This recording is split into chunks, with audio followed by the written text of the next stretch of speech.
Hey Cully, this is a look at how we survive and how we survived before YouTube. Let's have a look, shall we?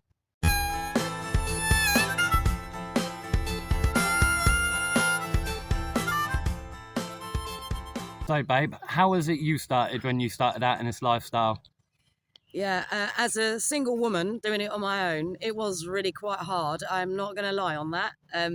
The way I managed in the very beginning was well, with no money pretty much. I had a little bit of savings that I had access to, but a lot of the time it was a case of I was very reluctant to use that money because I was always worried that I was going to need it and I'd get desperate for it. So instead, I just figured out how to live off the land. And when I say I had a little bit of savings, I'm only talking a couple of £100. But I learned to live off the land as best I could. I will say though that in that you can't survive very well like that. You will lose a lot of weight. I lost a lot of weight. I also managed here and there just getting little jobs as I was going by. So for example, when I was in Spain at one point, I got a job in a call centre. Another time I had done some kitchen work, just some general cleaning work. And often it wasn't necessarily for money. Sometimes it was just for a good meal. So I did find that doing it on my own in the initial stages was very difficult. Whereas I was made homeless, then I joined the Sally Army, which is a homeless foundation sort of thing. Then I went to uni, and then I gave up uni to live this sort of life, but I still had my professional photography, as it were, just to keep going and keep me on a kind of straight and narrow sort of thing. Made life a lot easier in the initial. And I'm like, okay, so now I'm carrying all this camera gear and everything else. How am I going to keep this up? As you'll see from How to Be a Nomad Part 2 or Part 3, can't remember which one it was, it explains a little bit more of the dynamisy within that sort of us getting together in the first moments. But that leads on to how we met and how we financially kept up our game there as well, right?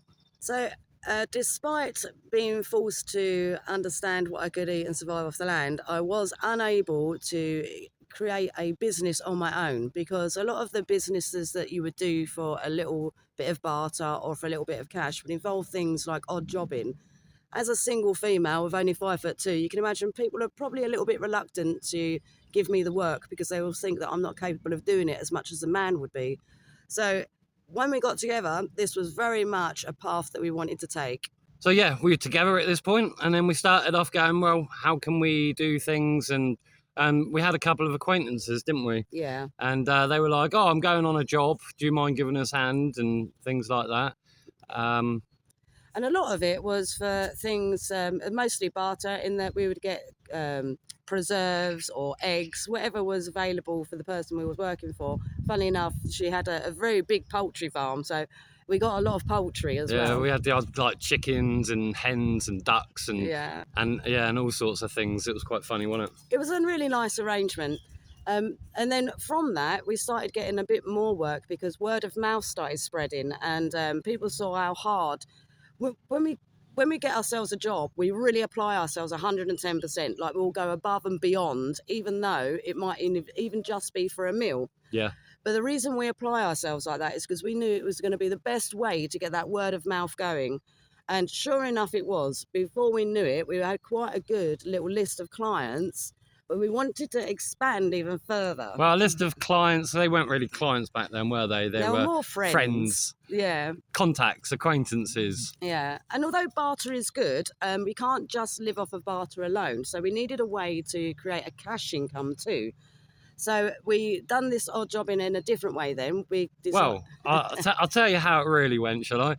We had a drunken night on my birthday. We were helping out friends of ours that were butchers, and they said, oh, you should do like an odd jobbing sort of business sort of thing. As you're already helping people in the community anyway. Yeah, and because it was a drunken moment, we were like, oh, we'll set up a micronation and we have our own flag and we do this and we do that.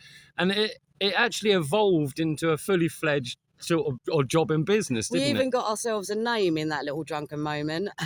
Yeah, we were called the Roman Dirt Monkeys. Yeah, back then. Yeah. And so we got an A-frame at the butchers. They were kind enough to let us do that for free and stick it outside, because we used to help the butchers out as well. And this is another thing. Because we were getting to know each other in this particular area, we were around for quite a while, and we got to know a lot of the local businesses, helping them out as best we can. Just sort of trying to get that rapport with them, you see, and it worked lovely because before we knew it, we had a free advert outside the butcher's. People were taking photos of the advert and that because obviously I'd done a bit of artwork on it, you know, made it fancy. But it's not even just that we use. We also use things as simple as this, which we still use to this day. Yeah, we still use those sorts of things. So, but I mean, all we were doing for the butchers at that moment in time was just tying up their boxes, putting them out for recycling on a Wednesday. Yeah. And then that progressed to, can you sort out the yard?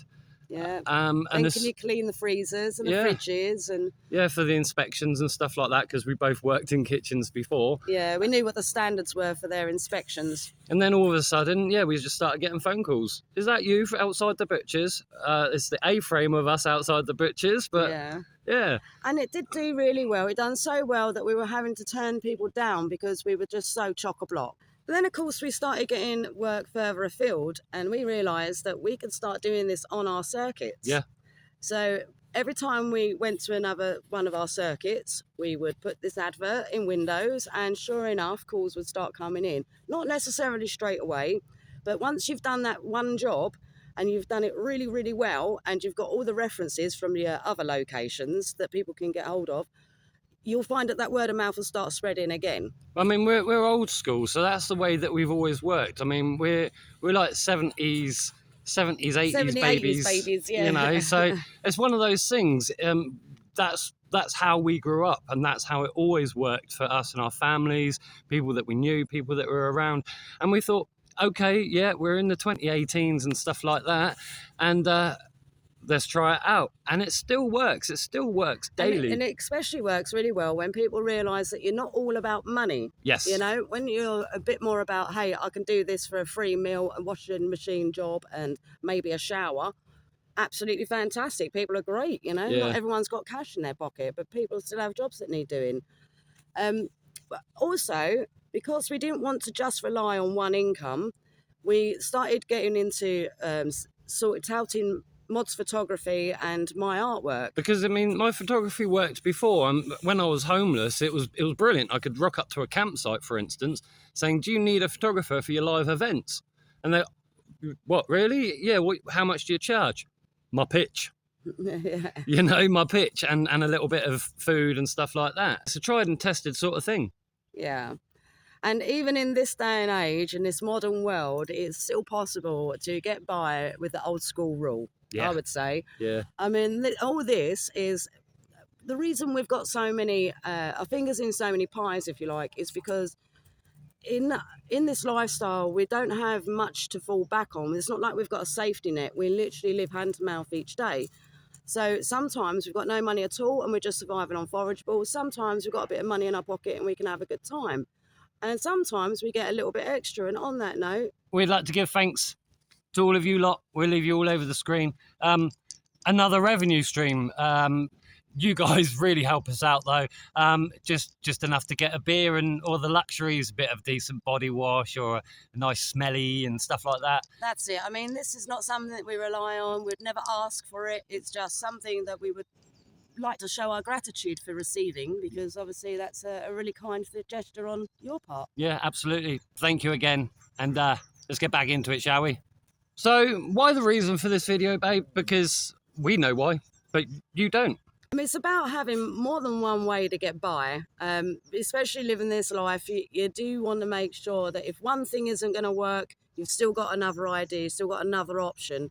And people think that we live off of our YouTube income. I can guarantee you it's nowhere near livable. Here you go. I'll put up on the screen what we're getting this month.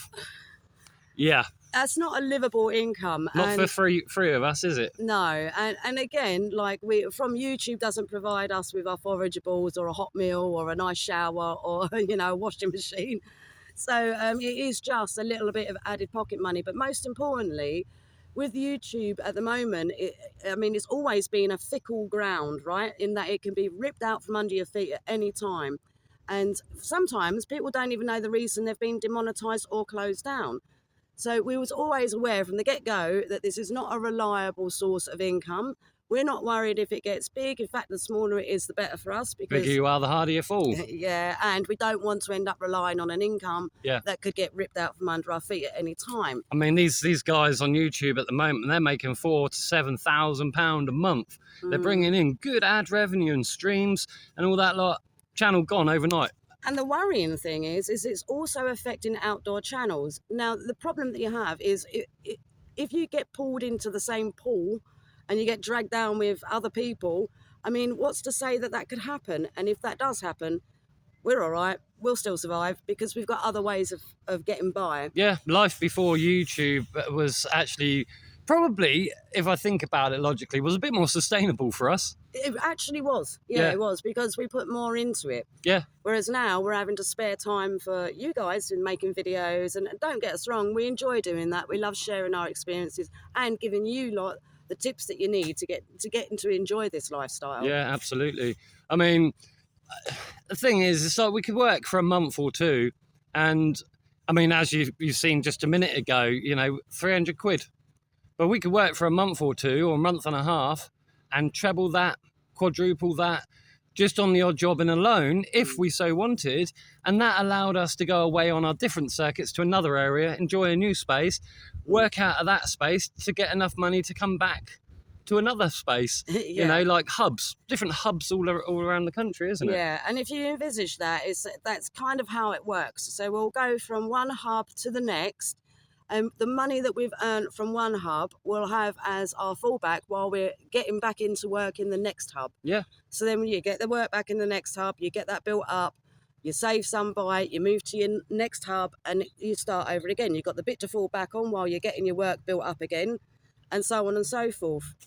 Yeah, I mean, it just works. It works really well. I mean, there was a comment I saw a while ago going, couple of posh kids on another thing, couple of posh kids who live in the woods. Well, see, the thing is, Tara, when we met, had a real strong Essex accent. Oh, if I have a few bevies, you certainly hear that come out. Yeah. Oh, it's awful. Whereas, say, some of the clientele that we work with, Tara had to have elocution lessons for like 2 years. Yeah, every time I said something that was a bit Essex, he corrected me. And In it, bruv, bruv. Yeah, not quite like that. It's more like I talk a bit like that, you know what I mean? I weren't worried about how it came across, and I don't say a lot of my letters because I'm from Essex, innit? He's like, no. Can you see me cringing? You can see me cringing. I'm from the Hampshire area originally, but so I'm not a posh kid. I just learned to talk a bit posher. I wouldn't say I'm there yet. it's a fake it till you make it. But when you're working with such affluent people, or even people on the breadline, sometimes that interchangeable accent works well for different. I'm not dissing my own kind. But unfortunately, we do have a really twangy, rough, sour accent. But, I would say that if you've got an accent like that, and you know, maybe it didn't do me bad. It was very annoying being corrected all the time, but clearly it's done me well now because I don't sound quite... It was just me autismo going off on one and I couldn't help it. I don't sound quite so rough and ready now. Although, you get me in amongst my family, that changes very quickly. I got headphones in that occasion because I learnt a thing or two, it being in Essex. There's hardly any jobs, so cities or close to cities, you're not going to get the jobs. They got their rag and bone. I heard this bell. It's like ding, ling, ling, ling. I'm like, what the bloody hell's that? And Tara was like, yes, the rag and bone man. Rag and bone? Carpets and bones? No, the scrappy. Yeah, so it's like a learning curve. So it doesn't matter where you go in the country. If you're trying to procure work or try and get to know the locals or trying to reach out, word of mouth, things like that. Yeah, knowing some of what happens in those local areas, or what bells are, or what these things are, this, that, and this, is really helpful. Yeah, get chatting to the locals is a good way to find out about the place. But needless to say, it isn't impossible to find work wherever you go, really. No. If you've got the right mindset and you don't mind going above and beyond for very little, people appreciate that. And before you know it, they'll be gassing about you to everybody. Yeah, absolutely. So yeah, this video is about the importance of having a job outside YouTube. And maybe having a bit more than one way of getting by. So not all about money, turn your hobbies into an income stream. Turn your hobbies into a craft that you really want to do and things like that. And don't be shy of offering a bit of barter, because Yeah. sometimes all you need is a washing machine and a shower. And a hot meal. Mm. Yeah. Yeah, I mean, some people said, I haven't really got the money, but I've got a couple of beers. You can use the washing machine. You can charge your phones. Yeah. Yeah, absolutely every time. Absolutely brilliant. Anyway, if you do like these sorts of videos, you do like the channel, please hit the like and subscribe. It helps us to reach more of you. It helps us to part our knowledge onto you and hopefully help you out if you want to live this sort of lifestyle, or even just want to travel around for a bit. Yeah. And all things like that. Anyway, until next time, eh? Happy hopping.